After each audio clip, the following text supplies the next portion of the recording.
Good morning, everybody. Welcome to today's 1 Million by 1 Million Strategy Roundtable for Entrepreneurs. This is part of the 1M Global Virtual Accelerator. As you know, our mission is to help 1 million entrepreneurs reach $1 million and beyond in annual revenue. In support of that mission, we do these roundtables week after week after week, year after year. This is the 643rd free mentoring roundtable. We started back in 2008. The event is being recorded. All recordings are available on our YouTube channel. We're on Twitter at 1Mby1M and at Stromana. You can call in to talk. We have scheduled programming first, entrepreneur mentoring, and then we'll open it up for Q&A. So you will be able to call in both from your computer as well as through the phone line, whatever you prefer is fine. This is a safe working session. So you can share what you are working on, what you need help with, and I will do my best to give you candid feedback. I'm not going to sugarcoat my feedback, but I will definitely try to give you stuff that you can do something with so that it's actionable. If you disagree with my feedback, that's your prerogative. This is your business. And that is the preamble. Let's get started with Levi. How do you say your name? Levi is fine. Levi. All right, Levi, please go ahead and tell us what Rua Technologies is doing. Right. So to put it simply, we are providing access to digital Christian content for all Africans. Next slide, please. So Where are you? You're in Nigeria? Yes, I am. Yes. Okay. All right. Yeah.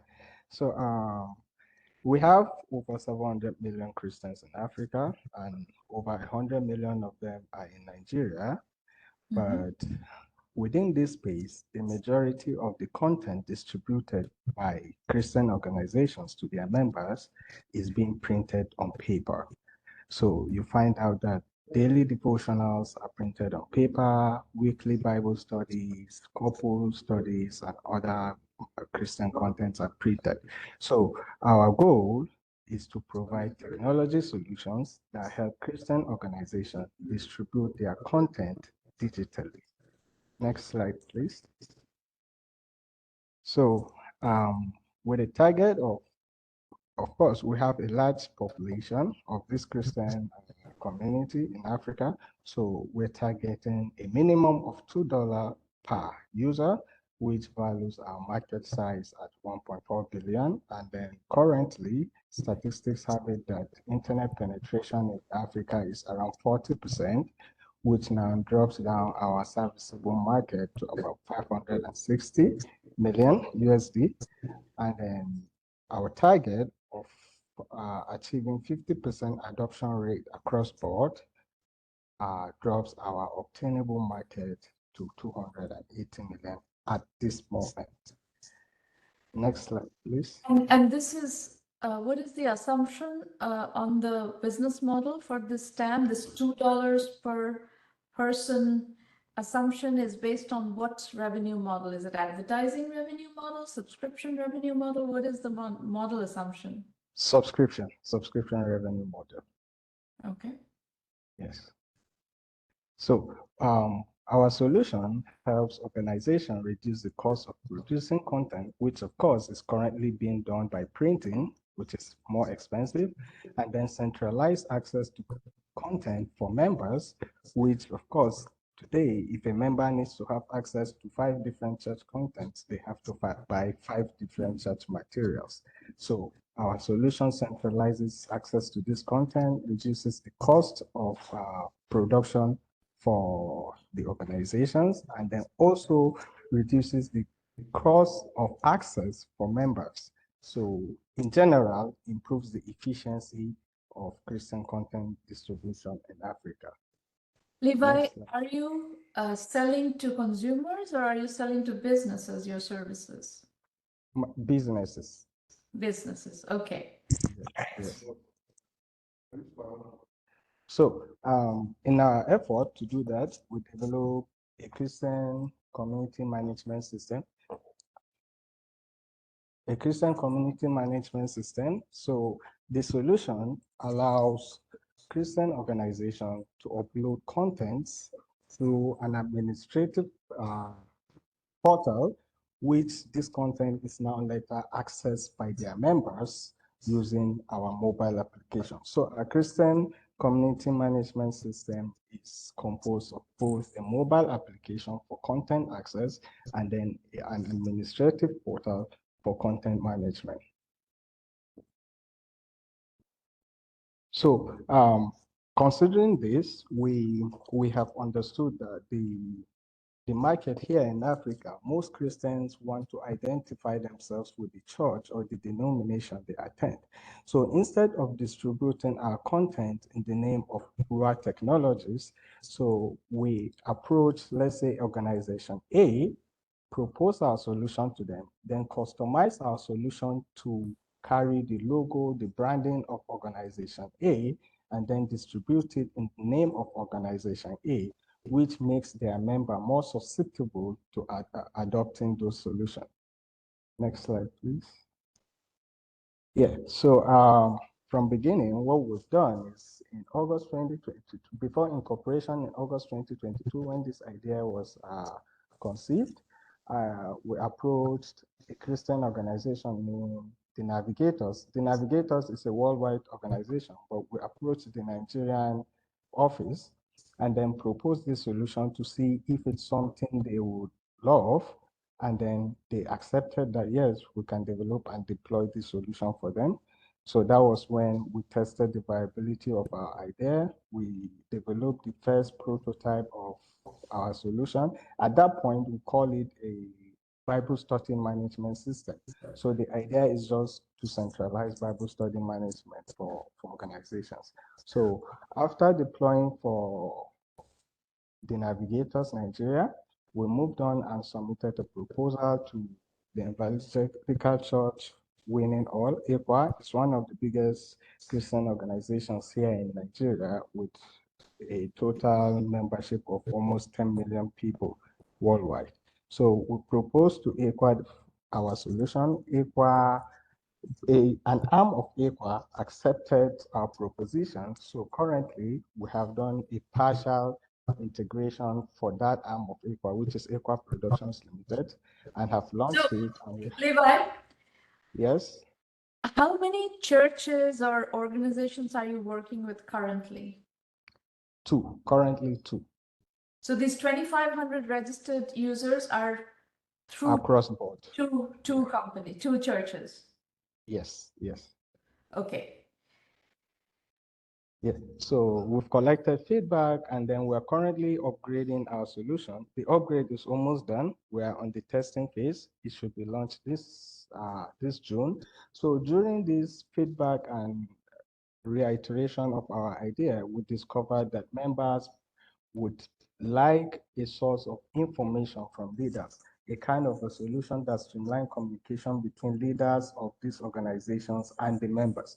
So we added that feature currently to the Christian community management system. And we have also added a reward system to improve members' consistency in Bible study. And what that means is the reward system offers members badges at the end of the month to show how consistent they are with their studies, which means that if you have to be consistent, you have to constantly subscribe, which means if you constantly subscribe, it improves our revenue automatically. And this, the revenue model that you have validated based on these 2,500 registered users so far is what, $2 a year per registered user, or $2 a month? Yeah, no, $2 a year averagely. So the idea is to reduce the cost. I mean, as you know, Africa is not the number of rich people in Africa, say people who are able to afford a large subscription fee is not much. So our model is to reduce the burden of subscription to as low as possible so that we can get as much customers as possible. Okay. All right. I think I understand what you're trying to do. Yes. I'm going to give you feedback on something. Actually, go ahead with your competition discussion, and then I will give you some there are some things that stand out to me that I need to share with you. Go ahead. All right. So far, Halo is one of our biggest competition. It's a Catholic prayer and meditation Bible app. In 2022, I think 2021, they raised $50 million in Series A, and then they offer similar services to us, but they are only restricted to Catholic Church. Well, Meanwhile, church and in the United States, probably, right? If you don't raise $50 million without a substantial subscription model. If they're yes, doing a yes, subscription model and charging a sizable subscription fee, that's not going to be affordable in Africa. So Halo, I don't think is I mean, it is a comparable, but it's not offering that service in Africa, right? no, it's not. It's not. I don't think so. Okay. So, Glorify, on the other hand, is the next, I believe, but the majority of their content is free. And they have also raised $40 million in 2021. U version, the next competitor, is also free, but they have a premium service, I think about $50 per year. Yeah. Um, and then have also raised a substantial amount of money, donations. So none of these are operating in Africa, yeah? They are, but not really. They don't really own the market. That's one. No, but are they, what you're trying to do is white label your content with the content of the local churches, right? You're not going to market Exactly. under your own brand. You're going to market in a B2B2C mode. That's not what these guys are doing. No, that's not what they're doing. Exactly. Okay. All right. That's very important because that's a completely different go-to-market strategy than a B2C go-to-market strategy. So let's go back and I'm going to tell you something very important. Okay. Which is your TAM model is wrong. So let's go through why your TAM model is wrong. Because you're not going to market as a B2C business, you cannot present your TAM model on the basis of consumer numbers. You're going to have to craft a TAM model on the basis of churches. So if you're talking about the Pan-African market, how many churches are there in your target market that you're going to be selling to? And what will be the average deal size per church? So what is the size of a congregation in a church, in a particular local church? What is the average size of a congregation that you're going to be selling these subscriptions for? So let's say you have, I mean, given that you're showing 2,500 users across 2 churches, this means that you have 1,000, 1,500 members per church. Is that a correct conclusion? No, so AQUA is a significantly bigger organization than the Navigators. So about 2,000 is from AQUA. Sorry, come again? I didn't understand. I say AQUA is a significantly bigger organization than the Navigators. So about 2,000 of our users are from AQUA. From where? From one of the churches, AQUA. One AQUA. church. Okay, so, Yeah. so one church is a really large church. Are there other large churches like that have Yes. 2,000 users?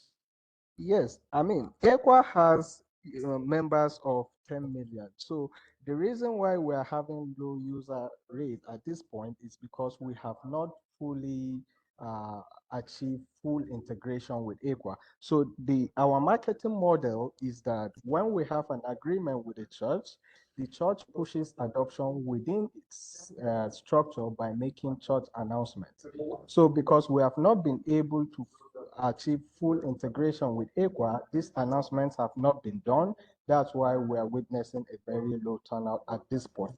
But from the conversations that we're currently having with EQUA, we will definitely achieve that full integration by December, hopefully, and then we'll see a significantly higher number from just EQUA.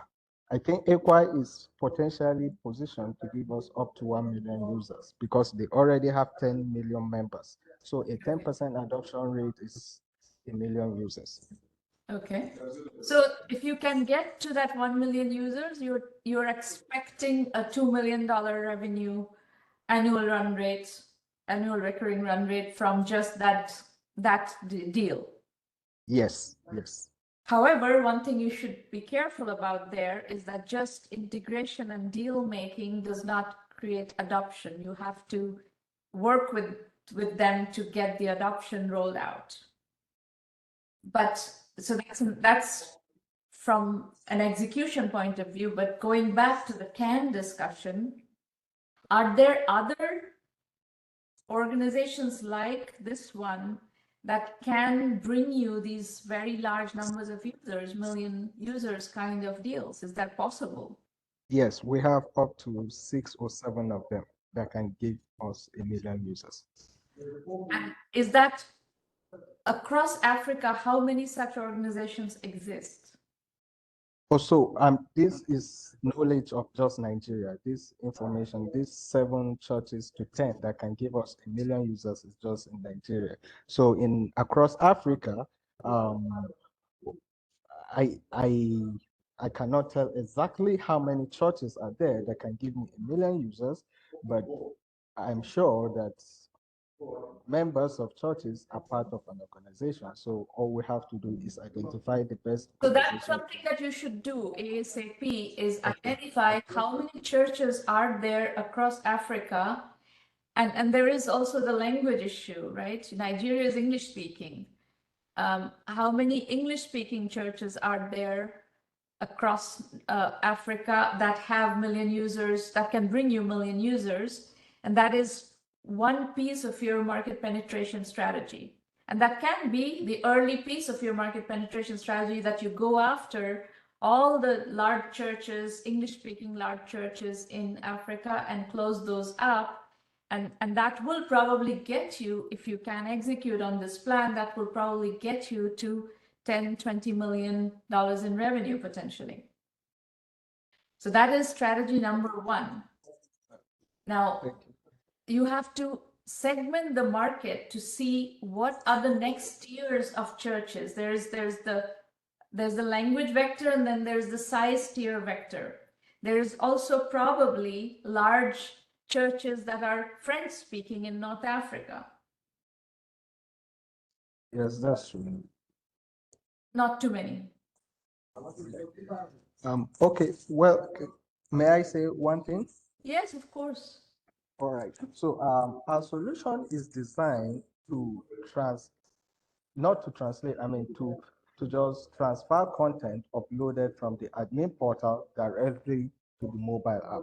So if these churches create their content in French and can upload it on our portal in French, then it can be viewed in French on our mobile application.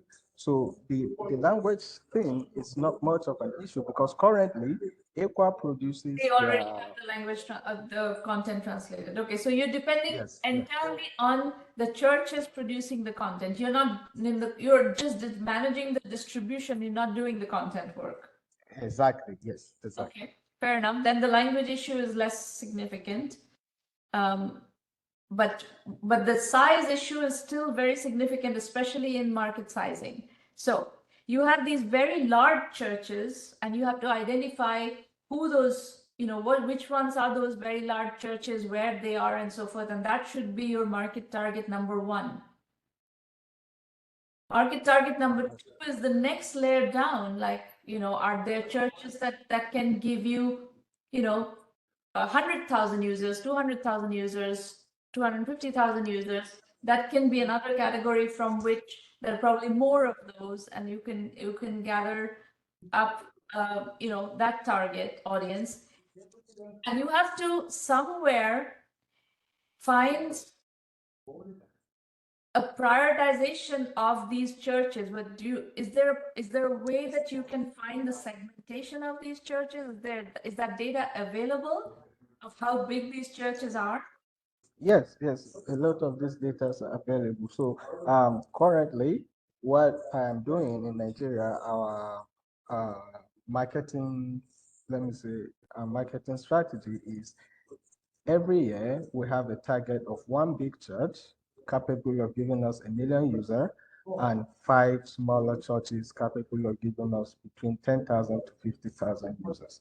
So we kind of balance the approach. While you go for the big fish, you at the same time also look at the smaller ones that can get you rolling fast, because I realize closing the bigger deals is more difficult than closing the smaller deals. Yes. And then, yeah, getting the smaller deals keeps you rolling before you get the bigger deals. Okay, so going back to market sizing though, this is only important if you end up trying to raise money, which it seems like you are trying to raise money. If you want to raise money, you're going to have to present a credible market sizing. This, what you have presented here as your market sizing, is not a credible market sizing, because you're not a B2C business. You're a B2B2C business, which means you're, church segmentation, church level segmentation and deal size estimates is very important, because then you're going to have to create a go-to-market strategy to that. Like the go-to-market strategy to close a bunch of $1 million a year deals versus the go-to-market strategy that lets you close a lot of 10,000 to 50,000 user churches are very different. Yes, that's true. Right. So that segmentation and the bottom-up TAM analysis, the thing that you need to understand is bottom-up TAM analysis, and you're going to have to present a repeatable sales, marketing and sales strategy accordingly. So I'm going to ask Maureen to give you a link. You need to look at that link to study some of the methodology that will help you fine-tune that work. Maureen, could you provide the link to the methodology courses coupon on Udemy so that Levi can look at, in particular, Levi, if you look at this, this link that Maureen is giving you, look at positioning, look at market sizing, and look at B2B sales strategy. Okay. Okay? Okay. These are 3 courses I would like you to do. All right. And that will give you a much clearer understanding of how to go about building this presentation. This presentation is not really it's not a perfect investor presentation yet. There's a lot of things that are missing from this presentation for an investor to be able to figure out whether this is a fundable deal or not. All right. All right. Thank you very much. And I would focus, in Africa, as you know, capital is not easy to come by. It is an immature capital market. So you need to figure out a bootstrapping strategy, and I'm happy to help you figure all these things out. Go to the Udemy courses and start with learning there. And then if you want to work more with 1 million by 1 million, you're very welcome to join. I will explain how to use 1M by 1M, but you're going to need to bootstrap quite a bit before you can attract capital. All right. All right. But it's interesting. What you're doing is interesting, and I really like the strategy of going B2B to C and not B2C. B2C is a very expensive business strategy, and there's no way in Africa you can raise, this kind of money. The kind of money that you have shown the competitors have raised in or marketing in America, you will not be able to raise that kind of money in Africa. There's no way. Yes, that's right. B2B to C, you can validate, you can get much further, you can bootstrap your way to some degree of validation. And then if you can start closing these, $1 million, $2 million deals, that is going to start to look very interesting. But it's, you're not there yet. You've started kind of getting into these deals, but it's a long way from being a reality. But if it does become a reality, your fundability obviously goes up. But in the meantime, as you explained correctly, you have to keep growing your recurring revenue baseline with smaller deals that can be closed quicker. All right. All right. Thank you very much. Okay. All right. So I will explain in a moment how to use 1 million by 1 million. Let me check. Is there anyone in the room who would like to have a discussion with me? I will open the line up for more audience conversations. If you want to discuss what you're doing, if you want to introduce yourself, discuss what you're working on, what questions you have, there is definitely time for that. So while you're thinking about it, you can use the public chat here to ask your questions, introduce yourselves. If you want to talk to me, just raise your hand and Maureen will make you a panelist and you can talk through your computer audio, or you can also dial in by phone. Either way is fine. In the meantime, let me explain to you how to use 1M and the resources that you have access to. So if everything that you need is at 1M1M.com, you can start reading the blog, going through the books. These roundtables happen every week. You can come and pitch once for free, but you can attend as many times as you want and learn from the case studies.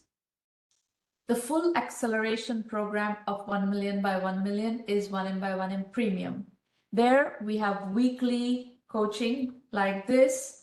We have extensive methodology guidance and intense curriculum that will teach you all these aspects that we are talking about. And we help you with business development, strategy consulting, financing. We work with investors. We will introduce you to investors and so on. The self-assessment on our website is a good tool to go through because that asks the kinds of questions VCs would ask you. So try to answer those questions. Bootstrapping is a key cornerstone of our program. We believe in bootstrapping very heavily. You should do my 1-hour bootstrapping course that's pinned to the top of the blog. And then just as I was explaining to Levi, there are specific knowledge gaps that you have to fill. And for that, we have also provided, you can do that with 1M Basic, or you can use our Udemy courses to fill those knowledge gaps as well. And this link that Maureen has provided gives you access to the ones that we were just talking about, the methodology courses that we were just talking about, that Levi, you should start with. And we have included discount coupons for those, so you're welcome to use them.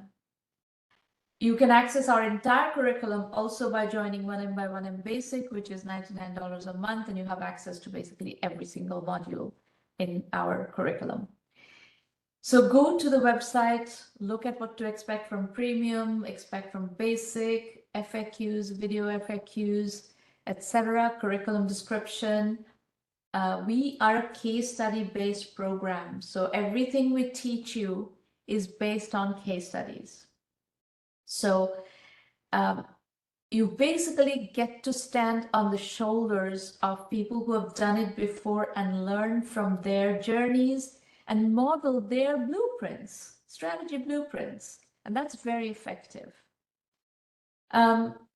We make investor introductions. You should look at the investor introduction policy on the website. Our methodology is bootstrap first, raise money later. You have to get yourselves to validation before you can raise money, and we will help you get there if you decide to work with 1 million by 1 million. So that's kind of like a summary, an overview of how to work with 1M by 1M. We have 2 more roundtables in June and 3 in July. So lots of opportunity to come and talk to me, do your pitches, get feedback, etc. Now, if anybody wants to talk, please let us know. Also, after this session, if you have questions about the 1M by 1M program, Irina Patterson is your contact. You can ask her questions as well. Anybody, questions? Levi, do you have any other questions? Yeah, just one. So if say because I'm in a really good position with APA currently, yes, and I believe I can close this in the next 2 months. Okay. So do I have to first stabilize revenue from ICPA before I raise, or the deal is enough to raise? Because currently the challenges we're having is a lot around the engineering team and our infrastructure costs. Yeah. So yes, so if I You close have the two ICPA deal, choices. You have two choices. How is the payment term on IPA going to be set up? How do you get paid? Is IPA paying you the whole amount, or is IPA paying you by selling subscriptions to their audience? they pay by selling subscription to their audience. Okay. So that means the IPA revenue is going to take some time to come in, but you do have some revenue coming from IPA right now? Yes, but that is negligible, honestly, But you considering the said cost. two-thirds of your users are from IPA. So like 2,000 people are paying some amount of, yeah? Yes, about 2,000 of people are paying. So a fraction of $2 in a year, and by 2,000 people doesn't really. No. But so that's the thing. You have to show that IPA is generating revenues before you can raise money on the basis of that. Okay. Okay. At least to some degree, you have to see that you have to show that IPA is successful in selling these subscriptions at some amount of scale. So right now, I think it will be difficult to raise money on the basis of just the IPA deal. So Alright. try to sell some smaller deals and start getting, money. Alright. So let me say, off the top of your head, right? As an advice, how much, say I want to raise $1 million, for instance, how much monthly recurrent revenue do you think I should be able to attain before trying to raise 1 million USD? Well, this is not monthly revenue, right? Your revenue is annual recurring Annual. revenue. It's not monthly recurring Yes. revenue. So, Yeah. so your annual recurring revenue run rate will need to get to 100,000 at least before I think you can raise $1 million. All right. That's a good number for this. So try to figure out how you can do that. And I'm not even sure in Africa you can raise $1 million on that. Maybe you can raise $250,000 if you can get $200,000 in recurring revenue, annual recurring revenue. Then maybe you can raise $250,000. Okay. Something like that. So that way, at least you can get started. Yes. But the best thing would be is if you can figure out a strategy through which you can. So how much money do you need from a engineering and product work point of view? What is your requirement to cover the costs of what you want to do? It's like one engineer, two engineer, what are we talking about? So currently we have 3 engineers in the team. We need at least 2 more. And then the infrastructure cost. If I'm going to be honest, say to cover my costs from now to December, which puts me in a very good position to raise better, I think between 30 to 50,000 USD will do me a lot of work to do that. 30,000 to 50,000 US dollars. That 30,000 to 50,000 US dollars. And you don't need that at once, right? It's 30 to 50,000 US dollars over 6 months. So literally, you're looking to close $5,000 to $6,000, maybe $5,000 to $8,000 worth of business a month. You should do that with revenue. Don't try to raise money right now. Go try to close deals so that you can do that with revenues. All right, that's a good one. And you don't need $1 million deals to do that. You can, if you can get 5 churches to do 1,000 subscriptions each, that would do it. Yes. So try to get some small deals closed and rolling, close quickly and get them to start selling quickly so that you can start generating revenue, and I think it's going to be, this is not a software company really, right? It's kind of, it's a bit of a software company, but it's very much a workflow. It doesn't really have a lot of defensibility. So the only way you can raise money here is by executing, and by showing that you really have significant revenue momentum. Otherwise, this is not a very sexy, high tech, deep technology kind of deal. So it's a very much a workflow automation, this kind of logistics automation, distribution logistics automation kind of deal. So it will need execution to be able to raise money. Thank you very much. Thank you. You're very welcome. All right. I don't see any other hands. Does Abhijit want to talk? Abhijit Sengupta, do you have a question?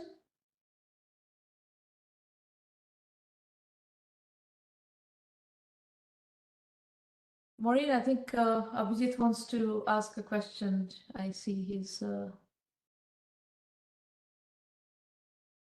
Anybody else? There are other people in the room.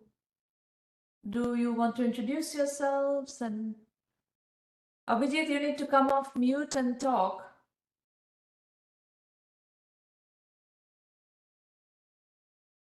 Oh, I see. You have a question that you've typed here. Let me see. What are your views on overfunding and overinvesting? How to ascertain optimal and appropriate amount of investment in the African context? In the African context, I don't think there's a lot of overfunding and overinvestment happening. It is a capital-starved market. It's not a capital-flushed market. India is a capital-flushed market, more of a capital-flushed market.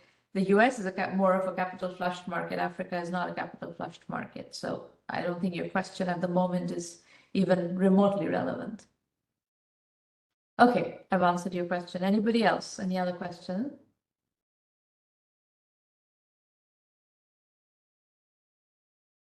Okay. All right. Well, then we're going to wrap up, and I will see you next time.